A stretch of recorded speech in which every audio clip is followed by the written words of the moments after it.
Chemical properties जब भी बात करते हैं तो हमें बात करनी होती है ऑक्सीडेशन स्टेट की पहले, और पहले हम ये देखते हैं कि अगर कोई सा भी एलिमेंट ऑक्सीडेशन स्टेट दिखा रहा है तो कौन सा दिखाएगा और क्यों। तो आपसे पूछा जाता है कि भाई कौन सा एलिमेंट, कोई सा भी एलिमेंट कौन से ऑक्सीडेशन स्टेट दिखा सकता है, कैसे पता करते हैं। देखिए एक तरीका है बहुत सिंपल। सपोज आपसे पूछा गया कि नाइट्रोजन कौन से एलिमेंट दिखाएगा। हम नाइट्रोजन शुरुआत करते हैं, आप किसी भी एलिमेंट की बात कर सकते हैं, ठीक है। और बहुत सिंपल तरीका क्या बताऊं आपको कि कौन सा एलिमेंट कौन सा ऑक्सीडेशन स्टेट दिखा सकता है। नाइट्रोजन का atomic number 7, configuration 1s2 2s2 and 2p3, ये हुआ आपका नाइट्रोजन। आउटरमोस्ट शेल ही डिसाइड करेगा कि ऑक्सीडेशन नंबर क्या होता है। कैसे, देखिए बहुत सिंपल। आउटरमोस्ट शेल में आप चेक करें तो 2s2 एंड 2p3, ये इसका आउटरमोस्ट शेल कॉन्फ़िगरेशन हो गया। अब देखिए मिनिमम ऑक्सीडेशन नंबर कोई से भी एलिमेंट कैसे दिखाएगा, ये हम कैसे पता करते हैं। बहुत सिंपल तरीका है, जितने इलेक्ट्रॉन्स उसे चाहिए टू कंप्लीट इट्स ऑक्टेट, या जितने इलेक्ट्रॉन उसे लूज करना है टू कंप्लीट इट्स ऑक्टेट, ये पहला काम है। आप चेक कीजिएगा, आप किसी भी तरीके से कीजिए, क्लास 9th के तरीके से कर लीजिए। तो नाइट्रोजन आप लिखते हैं 2 and 5, अगर 3 इलेक्ट्रॉन देंगे तब ये 2 8 हो जाता है। तो मिनिमम इलेक्ट्रॉन जितने आप दे रहे हैं जिससे कि वो अब तक ऑक्टेट कंप्लीट करता है, वो 3 इलेक्ट्रॉन्स हुए, राइट। तो अब इलेक्ट्रॉन लेगा ना, लेगा तो ऑक्सीडेशन नंबर कितना हुआ, -3, है ना, -3। तो nitrogen can take 3 electrons to complete its octet, इसलिए ऑक्सीडेशन स्टेट -3 हुआ इसका, ठीक। अच्छा, मिनिमम। अब मैक्सिमम कितना हो सकता है? मैक्सिमम जितने भी इलेक्ट्रॉन्स आउटरमोस्ट शेल में मौजूद हैं, अगर उसे यूज कर ले, ठीक है, टुवर्ड्स मोर इलेक्ट्रोनेगेटिव एलिमेंट, दोबारा बोल रहा हूं, जितने भी एलिमेंट आउटरमोस्ट शेल में है उसे सबको अगर वो यूज कर ले, मैं लूज की बातें कर रहा हूं, मैं यूज की बात कर रहा हूं। बॉन्ड फॉर्मेशन में अगर वो यूज कर रहा है तो मैक्सिमम ऑक्सीडेशन नंबर वही होगा जो उसके आउटरमोस्ट शेल में इलेक्ट्रॉन्स हैं। बट ध्यान सुनिएगा, इस हिसाब से आउटरमोस्ट शेल में इलेक्ट्रॉन्स कितने हैं, 3 + 2 5, तो maximum oxidation state shown by nitrogen is +5, ठीक है। और क्या हो सकता है, चलिए अब -3 + 5, ये आपका लीस्ट, ये आपका मैक्सिमम। अब इसके बीच में क्या हो सकता है, और क्या पॉसिबिलिटी है, चेक कीजिएगा। अगर ये 3 इलेक्ट्रॉन्स को दे दे, सपोज एक एलिमेंट है A, उसने एक बॉन्ड बनाया B से, एक बॉन्ड बनाया B से, एक बॉन्ड बनाया B से, ध्यान सुनिएगा, और B इज मोर इलेक्ट्रोनेगेटिव, तो ये इलेक्ट्रॉन खींचेगा तो B पे चार्ज -1, A पे ऑक्सीडेशन नंबर +1, B -1, इसकी वजह से +1, B -1, इसकी वजह से +1, टोटल कितना हो गया, +3, बिल्कुल ठीक। 3 इलेक्ट्रॉन्स अगर इससे बॉन्ड बनाए, 3 इलेक्ट्रॉन्स के यूज करके इससे बॉन्ड बनाए, तो 3 इलेक्ट्रॉन दे सकता है टुवर्ड्स, मतलब दे इन द सेंस कि वो जा सकते हैं टुवर्ड्स मोर इलेक्ट्रोनेगेटिव एलिमेंट। तब उस कंडीशन में इसका ऑक्सीडेशन स्टेट हो सकता है +3।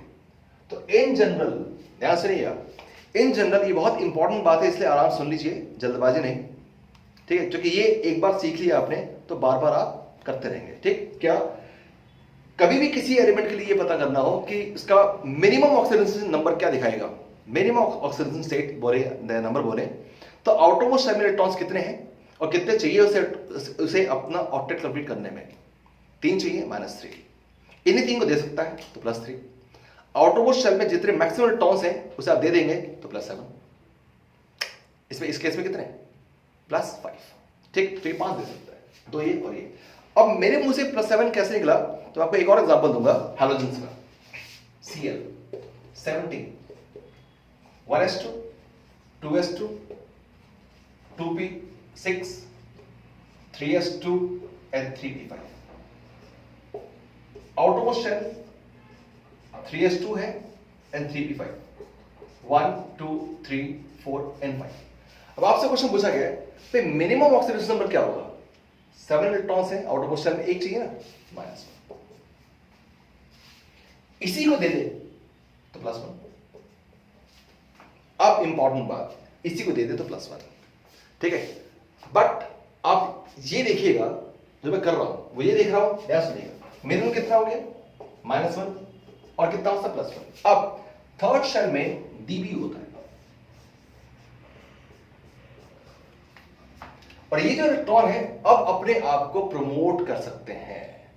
इलेक्ट्रॉन अपने आप को अनपेयर करके प्रमोट कर सकते हैं। तो अगर मान लीजिए ध्यान से सुनिएगा, ये इलेक्ट्रॉन अगर अपने आप को यहां से प्रमोट करके यहां ले जाए, ये जाएगा यहां से। अब कितने अनपेयर इलेक्ट्रॉन हो गए? अनपेयर कितना हो गया? 3। तो ऑक्सीडेशन नंबर कितना हो गया? +3। अगर ये वाला भी आपने कर दिया प्रमोट, अब कितने हो गए? यहां देखिएगा कितना, चेक कीजिएगा कितना हो गया। अब देख होगा 1 2 3 4 5 +5। अगर आपने इसको भी प्रमोट कर दिया तो कितना हो गया? 7 +7। तो द कॉमन ऑक्सीजन स्टेट जो एक हैलोजन दिखा सकता है लाइक क्लोरीन, वो होगा -1 +1 +3 +5 +7। ये कॉमन ऑक्सीजन स्टेट है। ठीक है, तो किसी भी एलिमेंट का कॉमन ऑक्सीजन स्टेट निकालने का तरीका यही है कि आप देखें आउटरमोस्ट शेल में कितने इलेक्ट्रॉन है, कितने चाहिए, कितने दे सकता है। हाँ, एक चीज और, ये डिपेंड करता है कि प्रमोशन उसमें पॉसिबल है या नहीं। अब मैं कंपेयर करूंगा नाइट्रोजन को फास्फोरस से, दो एलिमेंट्स को कंपेयर करेंगे और देखते हैं कि ऑक्सीडेशन स्टेट में एक ट्रेंड इन दोनों में कैसे चेंज फ्लक्चुएट होता है। ठीक है, तो बात करते हैं नाइट्रोजन के कंपेयर करेंगे हम फास्फोरस से, और अब ये चेक करना है कि इन दोनों एलिमेंट्स में किस हिसाब से ऑक्सीडेशन नंबर फ्लक्चुएट होता है। चलिए कंपेयर कर रहे हैं नाइट्रोजन विद फास्फोरस, बात करते हैं। देखिए फास्फोरस की बात करेंगे तो फास्फोरस का 15 configuration 1s2 2s2 2p6 3s2 and 3p3। ये फास्फोरस हो गया। आउटरमोस्ट शेल 3s2 आपने कर दिया और आपने बोल दिया 3p3 1 2 3। चलिए अब बात करते हैं कि मिनिमम ऑक्सीडेशन स्टेट इसका क्या पॉसिबल है। तो minimum oxidation state possible is of course -3। बिल्कुल ठीक बात है। ठीक है, और क्या अगर 3 दे दे, भाई 3 ले ले तो -3, ये 3 दे दे तो +3। बिल्कुल ठीक बात है। अब इंपॉर्टेंट बात, थर्ड शेल में S होता है, P भी होता है और D भी होता है। 1 2 3 4 5। अगर ये इलेक्ट्रॉन प्रमोट हो जाए, तो इलेक्ट्रॉन प्रमोट हो गया। अब देखिए कितने अनपेयर इलेक्ट्रॉन बचे यहां पे, कितने अनपेयर इलेक्ट्रॉन आपको दिख रहे हैं? 5। तो अगर ये 5 इलेक्ट्रॉन्स यूज कर ले तो +5। ठीक है, अब हमें चेक करते हैं कि ऐसे कौन से कंपाउंड है जिसमें ऑक्सीडेशन स्टेट, नाइट्रोजन का एग्जांपल लेते हैं, क्या क्या पॉसिबल है। चलिए मैं कुछ एग्जांपल लेता हूं और देखते हैं ऑक्सीडेशन नंबर क्या क्या है इसमें। देखिए पहला एग्जांपल लेते हैं अमोनियम NH3। मन में करते रहिए कि बताइएगा कि इसमें ऑक्सीडेशन नंबर क्या होगा। तो ऑक्सीडेशन नंबर कैसे होगा चेक करेंगे। हाइड्रोजन होता है, ऐसा नहीं, हाइड्रोजन अटैच टू नाइट्रोजन। तरह से थोड़ा और यहां लिखता हूं, सभी लोग ध्यान देखिएगा। नाइट्रोजन और हाइड्रोजन से आप बना रहे हैं ammonia, and hydrogen is more electronegative और लेस इलेक्ट्रोनेगेटिव, लेस। नाइट्रोजन की इलेक्ट्रोनेगेटिविटी होती है 2.1 या 2.2 ऐसा मेंशन होता है, हाइड्रोजन की होती है। नाइट्रोजन कितना होता है? Oxygen, fluorine, oxygen, nitrogen. Fluorine is 4, oxygen 3.5, nitrogen 3। तो nitrogen is more electronegative as compared to hydrogen. मैंने क्या बोला? हाइड्रोजन की इलेक्ट्रोनेगेटिविटी होती है 2.2 या 2.1 मेंशन होती है पॉलिंग स्केल पे। किसी किसी टेबल में आपको 2.1 दिखाई देगा, कहीं कहीं पे आपको 2.2 दिखाएगा, आप 2.1 मान के चलिएगा। तो 2.1 हुई हाइड्रोजन की और नाइट्रोजन हुआ आपका 2.5 था, कितना? 3। तो 3 हुआ और ये 2.1 है, काफी डिफरेंस है। यानी N इज मोर इलेक्ट्रोनेगेटिव, तो N पे चार्ज आएगा नेगेटिव, यानी कि N का ऑक्सीडेशन स्टेट H के कंपैरिजन में माइनस में आना चाहिए, यानी 3 इलेक्ट्रॉन खींच लेगा। तो इस केस में जो ऑक्सीडेशन स्टेट है नाइट्रोजन का वो आता है आपको -3। बिल्कुल ठीक। एक और कंपाउंड देते हैं। एक और कंपाउंड अगर आप ले रहे हैं, मान लीजिए ऐसे लेते हैं NH2NH2। नाम सुना होगा आपने, क्या लेना इसको? हाइड्राजीन। कितना आता है इसमें चेक कीजिएगा। अगर आप देखते रहेंगे तो कितना आएगा? क्या सही कर रहा हूं? -2। ई स्टार्ट विद -2। एक और कंपाउंड लेते हैं एक और कंपाउंड लेते हैं आपके सामने N2O, ठीक। ऑक्सीजन होता है -2, ऑक्सीजन होता है आपका -2, तो N पे आएगा +1, ठीक। और देखिए नेक्स्ट, देखिए नेक्स्ट आपका एक कंपाउंड आएगा NO, nitric oxide. Nitric oxide में oxygen oxidation number 2 negative, N पे चार्ज 2 पॉजिटिव। एक और कंपाउंड लेते हैं N, एक और कंपाउंड देखिएगा N2O, देखिएगा हो गया, NO हो गया। एक और कंपाउंड लेते हैं N, सपोज हम लेते हैं क्या NO2, इसमें कितना आता है, ज्यादा जाएगा, एक कम और करते हैं, छोटा सा कंपाउंड और लेते हैं N2O3, नाम सुना होगा आपने। देखिए इसमें कितना है, अगर इस कंपाउंड की बात करेंगे तो ऑक्सीजन स्टेट कितना है, O पे चार्ज 2 नेगेटिव, N पे 3 पॉजिटिव। एक और ले लेते हैं, एक और कंपाउंड लेंगे आप NO2, या इसी को आप बोले N2O4, तो बात एक ही, बात एक ही। कोई सा कंपाउंड ले लीजिए, तो NO2 में O पर चार्ज 2 नेगेटिव होता है और N पे चार्ज 4 पॉजिटिव हुआ।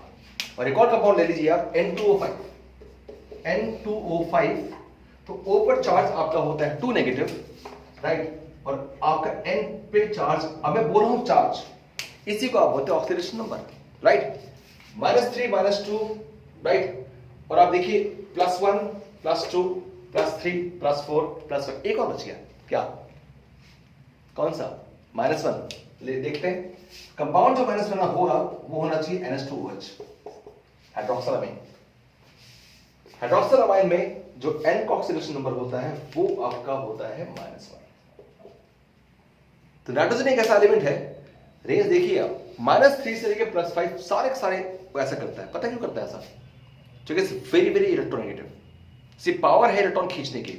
हाँ, जो मोर पावरफुल होंगे, यानी मोर इलेक्ट्रोनेगेटिव एलिमेंट है, उनको इलेक्ट्रॉन दे भी सकता है, पहली बात। दूसरी बात यह है कि नाइट्रोजन की एबिलिटी है to form p multiple bond, pi bond formation की, इसकी ये भी एबिलिटी है। क्योंकि अगर उसे +2 दिखाना है तो उसे ऑक्सीजन को देगा,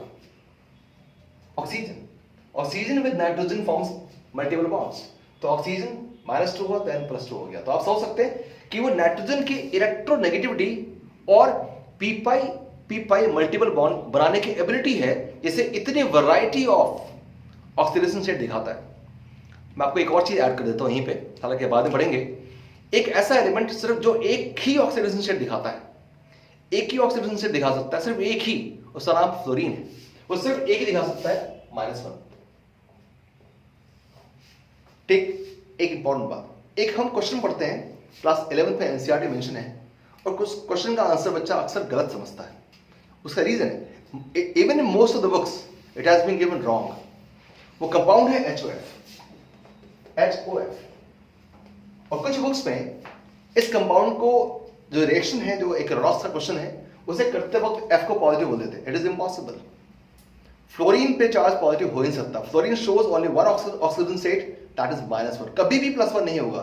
और इसीलिए इस केस में जब आप डिस्ट्रीब्यूशन देखते हैं तो F पे आप लिखते हैं -1, H पे लिखते हैं +1, और ये O 0 होता है इस कंपाउंड में। ठीक, तो ऑक्सीडेशन स्टेट बहुत इंपॉर्टेंट प्रॉपर्टी होती है, और कौन सा एलिमेंट कौन सा ऑक्सीडेशन स्टेट दिखाएगा भाई, ये बहुत इंपॉर्टेंट है। बट ट्रिक थी, बहुत सिंपल सी ट्रिक थी, क्यों होता है, कैसे होता है, ये हम बात कर चुके हैं। ऐसे आप स्क्रीनशॉट ले लीजिए, फिर आगे बात करते हैं।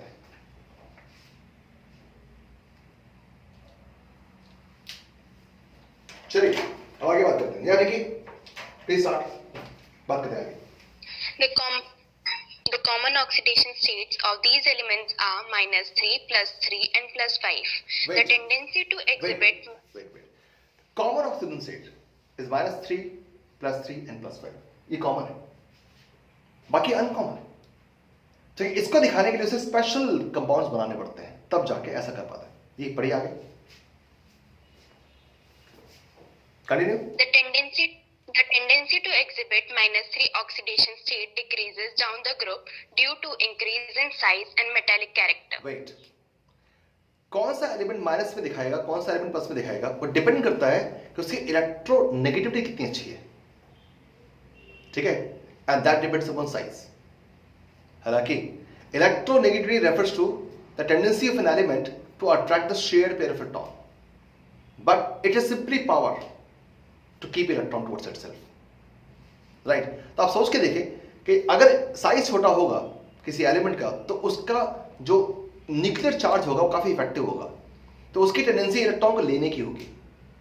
अगर इलेक्ट्रॉन लेने की टेंडेंसी है, इसलिए नाइट्रोजन -3 दिखाना ज्यादा पसंद करेगा, -3। अगर आप फास्फोरस और नाइट्रोजन को कंपेयर करें तो एग्जैक्टली फास्फोरस और नाइट्रोजन में नाइट्रोजन -3 दिखा रहा है, फास्फोरस के -3 दिखाने की एबिलिटी कम हो जाती है। क्यों? क्योंकि साइज बढ़ जाता है, और जैसे आप किसी ग्रुप पे नीचे जाएंगे साइज बढ़ता चला जाएगा, मेटालिक कैरेक्टर बढ़ता चला जाएगा। तो नॉन मेटालिक कैरेक्टर जो होगा वो रिस्पॉन्सिबल है नेगेटिव क्या ऑक्सीडेशन नंबर के लिए। नॉन मेटल्स, दोबारा बोल रहा हूं, नेगेटिव ऑक्सीडेशन स्टेट दिखाएंगे। अगर आप मेटल्स की बात करेंगे तो they will be having tendency to show positive oxidation state. तो इसलिए बच्चा बोल रहा है क्या कि as you move in a group right from nitrogen to phosphorus, the tendency to show -3 oxidation state decreases. आगे चलिए।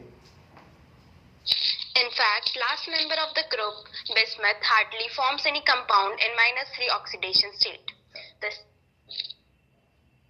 The stability of +5 oxidation state decreases down the group. The only well characterized. The stability of +5 oxidation state decreases down the group due to inert pair effect. है ना? +5 oxygen state decrease करेगा and +3 oxygen state धीरे धीरे increase करेगा, right. और उसका जो reason होता है वो मैंने पहली वीडियो में बात की है, वो है इनर्ट पेयर इफेक्ट। या continue please. The only well characterized bismuth 5 compound is BiF5. अब इंपॉर्टेंट बात ये है कि बिस्मथ अगर मान लीजिए +5 स्टेट में आना है बिस्मथ को, तो वो क्या करेगा, वो लेता है सहारा एक कंपाउंड का, राइट। कंपाउंड आपको मिल रहा है BiF5। इस कंपाउंड में बिस्मथ +5 ऑक्सीजन स्टेट में, बिल्कुल ठीक है, पॉसिबल। क्यों पॉसिबल है? क्योंकि अगर मान लीजिए बिस्मथ को +5 में आना है तो उसके लिए आपको एक ऐसे एलिमेंट से कंबाइन करना पड़ेगा जिसकी औकात काफी अच्छी हो, यानी उसकी औकात इलेक्ट्रोनेगेटिविटी बहुत अच्छी हो। इसलिए वो बिस्मथ को ऑक्सीडाइज कर पाएगा +5 स्टेट में, ऑक्सीडाइज कर पाएगा, ठीक है, क्योंकि फ्लोरीन की औकात अच्छी है। इसी औकात यानी पावर को आप बोलते हैं इलेक्ट्रोनेगेटिविटी। इसलिए बिस्मथ को अगर +5 स्टेट पे जाना है तो उससे सहारा लेना पड़ेगा मोस्ट पावरफुल एलिमेंट का, दैट इज फ्लोरीन। या प्लीज आगे चलिए। The stability of +5 oxidation state decreases and that of +3 state increases due to inert pair effect down the group. Yeah. Besides +5 oxidation state, nitrogen exhibits +5, +2, +4 oxidation states also when it reacts with oxygen. However, it does not form compound in +5 oxidation state with halogens as nitrogen does not have d orbitals to accommodate electrons from other elements to form bonds. Wait. Phosphorus also. Wait. Nitrogen can show maximum covalency of 4 and maximum oxidation state of 5. अब ये बात ध्यान सुनिएगा। Nitrogen can show maximum covalency of 4 and maximum oxidation state of 5. Phosphorus can form more than 4 bonds and it can show maximum oxidation number of +5. अब मेरी बात ध्यान सुनिएगा। नाइट्रोजन, मैं एक टर्म यूज कर रहा हूं कोवेलेंसी और एक टर्म यूज कर रहा हूं ऑक्सीडेशन नंबर। नाइट्रोजन की बात की है covalency 4 maximum, oxidation number 5। Phosphorus की बात कीजिए कोवेलेंसी 5, ऑक्सीडेशन नंबर 5। अभी डिफरेंस क्या है? ये 4 एंड 5 क्यों? मैं पहले बात कर चुका हूं, एक बार और सुन लीजिए। नाइट्रोजन कंपेयर कीजिएगा 7, हम क्या बोलते हैं 1s2, 2s2 एंड 2p3। अगर एक 2s2 2p3 है, 2s2 एंड 2p3 1 2 3। फास्फोरस की बात करेंगे तो यही 3s2, ये आपको 3s2 एंड 3p3 हो जाता है फास्फोरस के केस में। अब एक इंपॉर्टेंट बात, नाइट्रोजन के केस में d ऑर्बिटल होता ही नहीं। सेकंड शेल में s होगा p होगा बट d नहीं होता ना। पर अगर फास्फोरस की बात करेंगे S होगा P होगा D भी होगा, और अगर D होगा तो D को आप ऐसे कर देते हैं 1 2 3 4। अब ध्यान सुनिए बच्चे, फास्फोरस में promotion of electron is possible. What is valency? Combining capacity. Combining capacity. इस हिसाब से आप बोलेंगे sir combining capacity means what? Unpaired electron को पेयर करने की कैपेसिटी। अनपेयर्ड इलेक्ट्रॉन को पेयर करने की टेंडेंसी को आप बोलेंगे कंबाइनिंग कैपेसिटी। 3 इलेक्ट्रॉन्स अनपेयर्ड है, इसी को पेयर कर सकता है, तो वैलेंसी कितनी होगी 3 इस केस में। वैलेंसी कितनी है 3। अच्छा कोवैलेंसी क्यों बोला? क्योंकि while doing so it must be forming covalent bonds। कितने बनाएगा 3। यहां पे कितनी पॉसिबिलिटी है 5। तो phosphorus can form 5 covalent bonds, एक पेयर 5 कोवैलेंट बॉन्ड्स, ठीक। पर यहां पे बोला 4 कोवैलेंट बॉन्ड्स, यहां 3 दिख रहे हैं। वेट, यहां सुनिएगा, नाइट्रोजन का केस लेते हैं। देखिए फास्फोरस आपको समझ में आ गया होगा, कैन फॉर्म 5 बॉन्ड्स, पर नाइट्रोजन किसी भी हालत में 5 बॉन्ड नहीं बना सकता है, क्योंकि इस इलेक्ट्रॉन को यहां पे प्रमोट कर ही नहीं सकता है। और बात ये आती है वो 4 बॉन्ड भी कैसे बनाएगा, क्योंकि 3 तो बॉन्ड अनपेयर है, 3 इलेक्ट्रॉन अनपेयर है, यहां से बॉन्ड बन गया। इस इलेक्ट्रॉन को कैसे यूज करेगा, तो आपको याद दिला दूं, इस इलेक्ट्रॉन को जब भी यूज करेगा नाइट्रोजन, तो it forms a coordinate bond. It forms a coordinate bond. जैसे फॉर एग्जांपल अगर मैं एक कंपाउंड की बात करूं, formation of ammonium ion NH4 positive, तो एक हाइड्रोजन यहां पे आके इलेक्ट्रॉन, एक हाइड्रोजन यहां, एक हाइड्रोजन यहां आ सकता है, ठीक है। लेकिन ये जो इलेक्ट्रॉन, ये जो आपका है, ये सिर्फ और सिर्फ दे सकता है एक पूरा लोन पेयर, किसको, H पॉजिटिव आयन। ये बॉन्ड कौन सा है, कोऑर्डिनेट। इसलिए इन most of the books you will see that nitrogen forms coordinate bond. जो चौथा बॉन्ड होगा कोऑर्डिनेट बॉन्ड होगा। फॉर एग्जांपल एक कंपाउंड ले लीजिए आप NH4 पॉजिटिव, जो बना आपके सामने NH4 पॉजिटिव कैसे बनाते हैं, N H H H, ये लोन पेयर है, H पॉजिटिव डोनेट कर दिया, तो आप बनाएंगे N, यहां H H H और H और चार्ज पॉजिटिव, ये आपका कोऑर्डिनेट बॉन्ड हो गया। इसीलिए इसको आज के पे बोलते हैं coordinate covalent bond. Coordinate covalent bond. जैसे मान लीजिए एक कंपाउंड है, आपको सारा बनाने की कोशिश करता हूं। कंपाउंड आपके सामने बना रहा हूं आपको N2O5, N2O5। Oxidation number of nitrogen in both cases, मतलब दोनों एलिमेंट सेम ही है, मतलब स्टाइल सेम ही है। ऑक्सीडेशन नंबर N का +5, इसमें भी इसमें भी, पर कितने बॉन्ड है 1 2 3 एंड 4th कौन सा, कोऑर्डिनेट बॉन्ड। किसी किसी बुक में ये फॉलो करता है, किसी किसी बुक में फॉलो नहीं करता है, तो आप टेंशन मत लीजिएगा। पर नाइट्रोजन का 4th बॉन्ड कोवैलेंट होता है, कोऑर्डिनेट होता है, ये बात दिमाग में रहनी चाहिए। क्यों, क्योंकि लोन पेयर देगा तब जाके कोऑर्डिनेट बॉन्ड बनेगा। और इससे जो नया कंसेप्ट है उसमें ये बोलते हैं कोऑर्डिनेट कोवैलेंट बॉन्ड का कंसेप्ट है, ठीक है। तो nitrogen can have a maximum covalency of 4। Phosphorus can expand its octet, so it can form 5 bonds, but दोनों का ऑक्सीडेशन स्टेट जो मैक्सिमम पॉसिबल है वो 5 ही है। इस केस में भी नाइट्रोजन 5 है, और फास्फोरस के जितने भी कंपाउंड्स होंगे maximum oxidation state will be +5 only. Please next पढ़िए। Phosphorus also shows +1 and +4 oxidation states in some oxo acids. In the case of nitrogen, एक काम करते हैं, अगर एक टर्म आ ही गया है तो इससे पहले हम आगे चलें, इस टर्म के बारे में बात कर लेते हैं जिसको बोलते हैं ऑक्सो एसिड्स, क्योंकि ये टर्म आगे आपको तंग करेगा। तो कोशिश हम ये करें जो भी हमारे सामने टर्म आते जा रहे हैं उसको हम पढ़ते चले, क्योंकि इस डिटेल को हम यहां पढ़ रहे हैं ग्रुप 15 में, ग्रुप 16 17 में सिर्फ आपको रेफर करूंगा कि हम बात ऑलरेडी कर चुके हैं, ठीक है। तो वहां हमारा टाइम बच जाएगा। अब बात करते हैं ऑक्सो एसिड किसको बोलते हैं, समझ लेते हैं ऑक्सो एसिड। देखिए ऑक्सो एसिड किसको बोलते हैं, तो छोटी सी बात समझते हैं आप, बस छोटी सी बात समझाने की कोशिश करता हूं आपको मैं। What is oxo acid? Oxo acid, oxo acid, भाई नाम में कहीं ऑक्सीजन आ रहा होगा, ऑक्सो एसिड। देखिए बहुत सिंपल सी बात समझा रहा हूं, HCl हाइड्रोक्लोरिक एसिड एक्वस, और एक कंपाउंड लेता हूं HOCl, HCl HOCl, साफ दिख रहा है ना आपको, ये ऑक्सो एसिड है, वो ऑक्सो एसिड नहीं, ठीक है। बट ऐसे आप समझ नहीं आएगा। मैं आपको एक ट्रिक सिखाऊंगा आज, जिससे आप किसी भी ऑक्सो एसिड का डायग्राम बना सकते हैं, स्ट्रक्चर डायग्राम तो क्या बायो बनता है, स्ट्रक्चर बना सकते हैं आप। अब इसके लिए सबसे पहले एक कंपाउंड लेते हैं ऑक्सो एसिड समझने के लिए। फास्फोरस का एक ऑक्सो एसिड है H3PO4, आप इसे बोलते हैं एसिड, और आज से हम इसे बोलेंगे ऑक्सो एसिड। ऑक्सो एसिड के बारे में जानकारी आपकी पहले से ही है, आज थोड़ा और से दुरुस्त करेंगे जानकारी को। H3PO4 एक ऑक्सो एसिड है, कैसे बताओ। देखिए ऑक्सो एसिड में फर्क क्या है, हाइड्रोजन अटैच्ड है Cl से, यहां पे हाइड्रोजन अटैच्ड होगा ऑक्सीजन से। ये बेसिक फर्क है। बट ऑक्सो एसिड का एक स्टाइल होता है। क्या स्टाइल होता है, ध्यान सुनिएगा। सबसे पहले बात करने वाले H3PO4।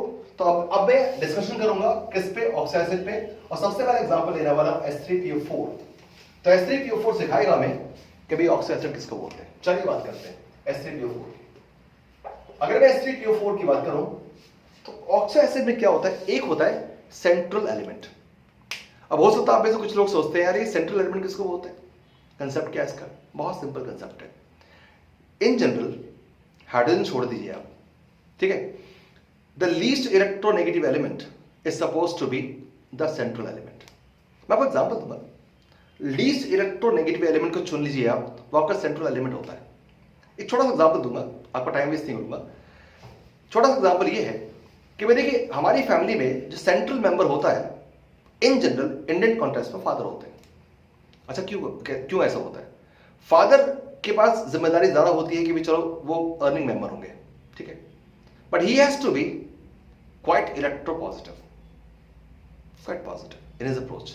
सपोज वो इलेक्ट्रो नेगेटिव हो जाए, मतलब खुद ही दारू पिए, खुद ही कपड़े खरीद रहा है, सब कुछ खुद ही कर रहा है, बच्चों देख ही नहीं रहा है, तो सेंट्रल एलिमेंट नहीं हो सकता, तो सेंट्रल मेंबर नहीं हो सकता फैमिली का, ऐसे सेंट्रल एलिमेंट नहीं हो सकता भाई, क्योंकि वो बहुत ही मतलब इलेक्ट्रोनेगेटिव हो गया, मतलब नेगेटिव हो गया अप्रोच में, तो बच्चे तो भूखे मरेंगे ना, ऐसा नहीं हो सकता, राइट। जब ऐसा नहीं होता तो somebody else has to take care of the family, ऐसा होता है, राइट।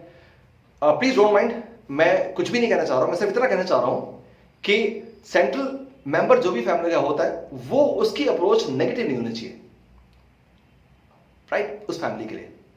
ऐसे द मोस्ट इलेक्ट्रोपॉजिटिव या लीस्ट इलेक्ट्रोनेगेटिव, ऐसे कह लीजिए, the least electronegative element is supposed to be central element, जो कि इस केस में H3PO4 में ये एलिमेंट आपने चुना है फास्फोरस। अब क्या करना है, अब ट्रिक सुनो।